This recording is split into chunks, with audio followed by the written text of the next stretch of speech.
নিজের পায়ে দাঁড়িয়েই বিয়ে করব, নিজের সমস্ত স্বপ্ন পূরণ করেই বিয়ে করব, এই চিন্তার পক্ষে আমি না।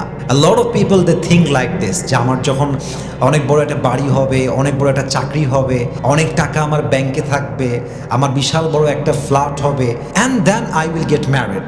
Before that I will not get married.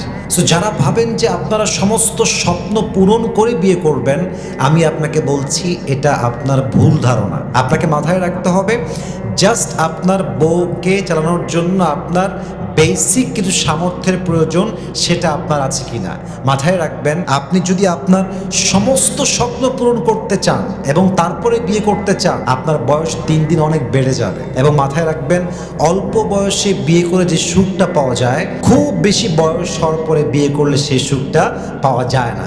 এজন্য আমাদের উচিত হবে জাস্ট বেসিক সামর্থ্য থাকলেই হালালভাবে বিয়ে করে নেওয়া। আল্লাহ আমাদের সবাইকে বোঝার তৌফিক দান করুক। পড়েন সবাই আমিন। 2 নাম্বার কথা হচ্ছে, আপনি যদি শূন্য পকেটে একজন নারীকে বিয়ে করে বাসায় নিয়ে আসতে পারেন, এবং যেই নারী একজন পুরুষকে এই অবস্থায় বিয়ে করে যখন তার কাছে অনেক বড় একটা জব নাই, অনেক বড় একটা বিজনেস নেই, সে জাস্ট নর্মালি হালকা ইনকাম করে, কোনো মতো চলে যায়, এই শূন্য অবস্থায় যে নারী বিয়ে করতে চায় এবং বিয়ে করার পরে সে তার পুরুষকে সাপোর্ট দিয়ে প্রতিষ্ঠিত করে, বিশ্বাস রাখেন এই বিয়ের পরে যে ভালোবাসাটা আসে, this is really true love. এটাই হচ্ছে আসল ভালোবাসা। তার কারণ কি, তো যখন তোমার কিছুই ছিল না তখন তোমাকে আমি বিয়ে করেছি, এখন তুমি বড় হবা আমার সাথে, তোমার স্বপ্ন পূরণ হবে আমার সাথে।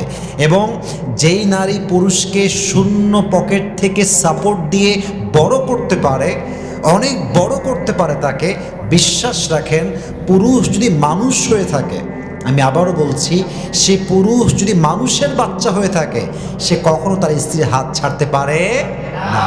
এই জন্য সবাইকে আল্লাহ তাআলা এমন অবস্থায় বিয়ে করার তৌফিক দান করুক যখন বরকতটা পরিপূর্ণ হয়। পড়েন সবাই আমিন।